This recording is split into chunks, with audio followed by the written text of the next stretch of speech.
German archaeologist Klaus Schmidt visited the site. What he discovered was mind-blowing. After discovering the first T-shaped pillar buried at the site, he soon found more of these massive structures. Groundbreaking data from the oldest temple on Earth suggests we are not the first advanced civilization to walk this planet.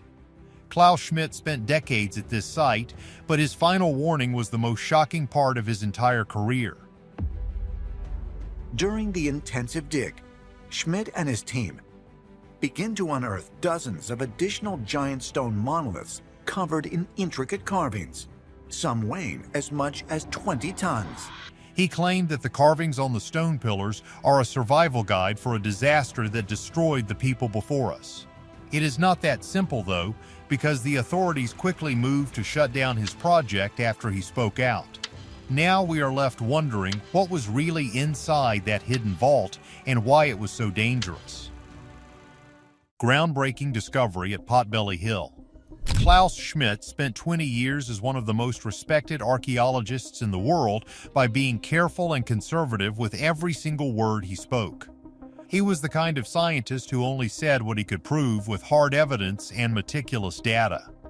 Then, 3 weeks before he passed away, he sat down with a documentary crew and said something that made them stop recording to ask if he was actually being serious. He was absolutely serious. And what he revealed contradicted everything he had published and everything he had built his entire professional career on for decades. His colleagues in the academic world called it a mental breakdown, but Schmidt called it the simple truth that was too disturbing for the establishment to accept. 3 weeks later, he was gone after a heart attack with no warning. And within 48 hours, his most controversial research vanished from the site. The area where he was digging was quickly sealed in concrete and hidden from the public eye for good. The mystery begins in 1994 when Klaus Schmidt was just another German archaeologist doing survey work in southeastern Turkey, which was not a glamorous job. He was looking at a place called Göbekli Tepe, which translates to Potbelly Hill, and previous teams from the 1960s had already written it off as a simple graveyard. They saw some broken stones and figured it was just a medieval cemetery with nothing special underneath the dirt. But Schmidt saw something in the survey data that made him stop cold, because the hill was not a natural formation at all. It was entirely man-made, and it was impossibly old in a way that did not make any logical sense to a trained eye. He started digging in 1995, expecting to find maybe a small village or some primitive pottery like the usual stuff that fills up museum basements. What he actually found made his whole team go silent as they uncovered massive T-shaped limestone pillars weighing between 10 and 20 tons each. These pillars were arranged in precise circles and were carved with intricate animal reliefs like lions, foxes, scorpions, and vultures. These were not crude scratches made by primitive people, but were detailed and sophisticated works of art that would require master craftsmen. The craftsmanship was extraordinary, and the sheer scale of the project was staggering for any time period. But the dating of the site was what really broke everything we thought we knew about our own ancestors. This site was built around 9,600 BC, which is over 11,000 years ago. That is 6,000 years before Stonehenge was ever a thought, and 7,000 years before the pyramids were built in Egypt. It was built before agriculture and before pottery and before writing or even metal tools were supposed to exist. The textbooks tell us that humans back then lived in small bands of nomads who were just trying to survive from one sunrise to the next.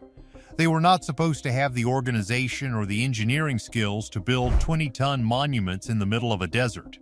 They were supposed to be chasing animals and gathering berries instead of creating symbolic art that would survive for thousands of years.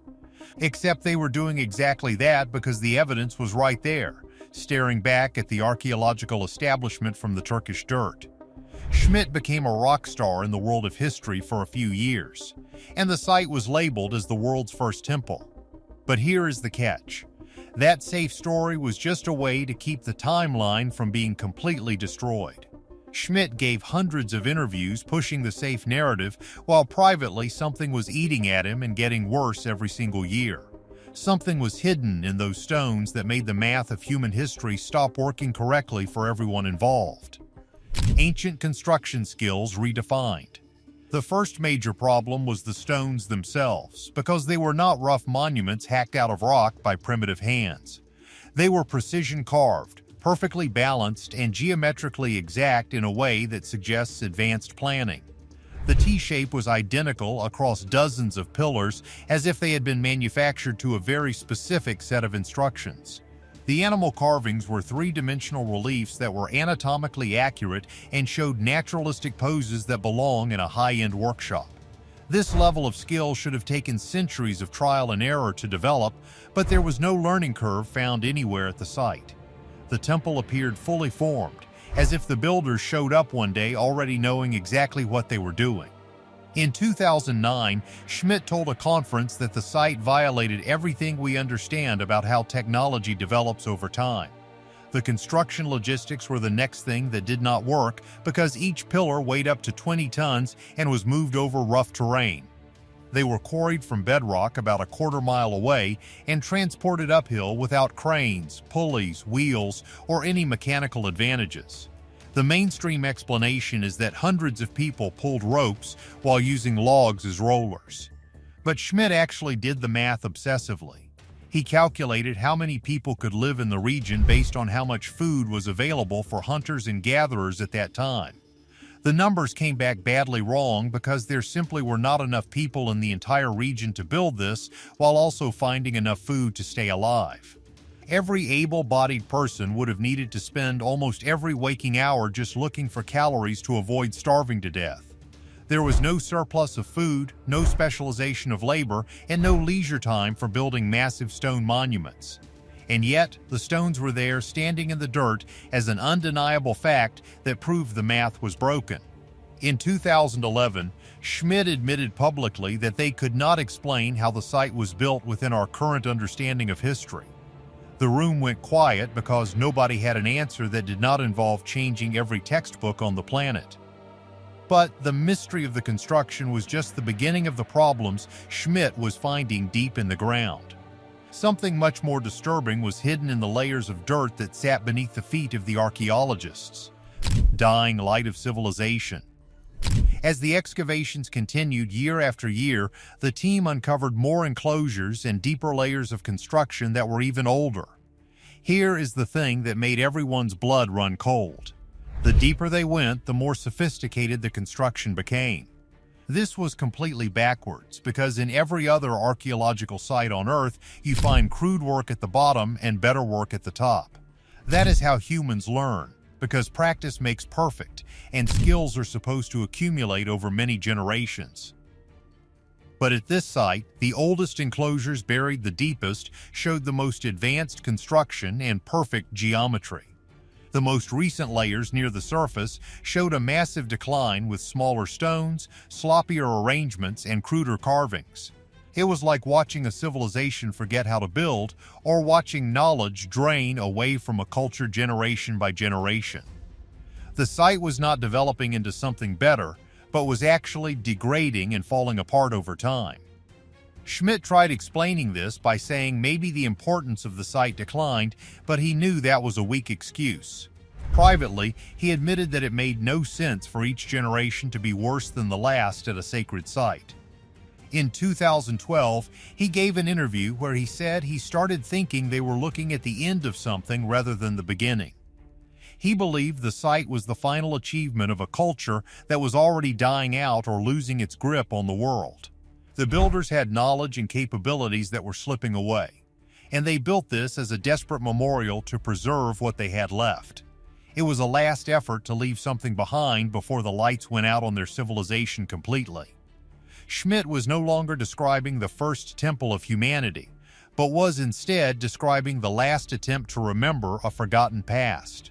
Then he started finding things that should not exist and artifacts that were strictly forbidden by the laws of history. These objects were found in a carefully sealed chamber that had been hidden for 11,000 years from the rest of the world. Secret room under the floor. Inside that small chamber beneath the main floor, the team found a collection of objects that looked like tools, but were not like any tools from that period. Schmidt described them in his personal notes as smooth, geometrically precise, and made of unidentified materials. They did not appear to be functional for cutting, grinding, or scraping, and they were far too perfect for the Stone Age. One team member said the air inside that room felt wrong and heavy, as if it were holding an electric charge. Schmidt showed the objects to other specialists who went pale, because the immediate response was to deny they were real. They tried to claim the items were natural formations or worker hoaxes, but Schmidt's excavation methods were absolutely bulletproof. The chamber had been sealed since the day it was built, and there was zero possibility of any modern contamination. Some of the objects contained trace elements that did not match any local geology in the entire region of Turkey. One piece appeared to be a copper alloy, which is impossible because copper metallurgy was not supposed to exist for another 4,000 years. Labs suggested the samples must be contaminated, but Schmidt ran more tests and the results came back exactly the same every time. He tried to publish these findings, but his papers were rejected because the claims were considered too extraordinary. Schmidt eventually stopped trying to publish the data, but he never stopped investigating the mystery on his own time. He brought in physicists and structural engineers and anyone who might have an explanation for the things he was seeing. He was looking for the part of the story that the authorities really did not want anyone to hear about. The deeper he went into the ground, the more he realized that the site was part of a network that was still partially active. This led him to the discovery of an underground chamber that would change his life and lead to his final warning. It was a place where the rules of physics seemed to bend, and the stone itself looked like it had been melted. Warnings carved in the earth. During his final excavation season, the team was working at the lowest level of the site where ground-penetrating radar picked up something strange. It was not solid rock underneath the pillars, but was instead a series of hollow chambers that looked deliberate and engineered. These were not natural caves formed by water, but were carved chambers with regular geometric shapes and right angles extending deep into the earth. Schmidt made the call to dig, and it took weeks of painstaking work to move into the cavity without crushing the team. One team member said the deeper they went, the quieter everyone became because they could feel that something was wrong. It felt like the earth itself was holding on to secrets that it did not want to give up to modern humans. What they found in that chamber was described by Schmidt as having walls as smooth as glass and dimensions that were precise to the millimeter. In the center was a structure that he did not know what to call, because it looked like a mix between a machine and an altar. It was made of stone that seemed to have been transformed into something else entirely, and it was covered in mathematical symbols. According to witnesses, the structure emitted a low subsonic hum that you could feel in your bones more than you could hear it. Electromagnetic field detectors went haywire and compasses spun randomly as they were unable to find north inside the room. Several researchers reported splitting headaches, nausea, and disorientation that lasted for hours after leaving the chamber. Schmidt documented everything with hundreds of photographs and detailed sketches of the symbols that covered every single wall. The walls showed no tool marks at all, as if the stone had been melted or molded into shape rather than carved.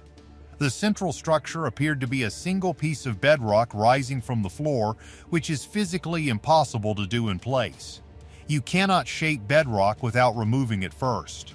And yet, there it was standing in the middle of a perfect room. The symbols were abstract and geometric and looked like circuit diagrams or star charts that were more complex than anything we use today. Someone was clearly trying to communicate a message that predated the invention of writing by over 6,000 years. Schmidt realized that the people who built this understood sciences that we are only just beginning to identify today. What if our history is just a series of restarts we keep forgetting? Are we ignoring a warning that could save us? Like and subscribe to find the forbidden truth.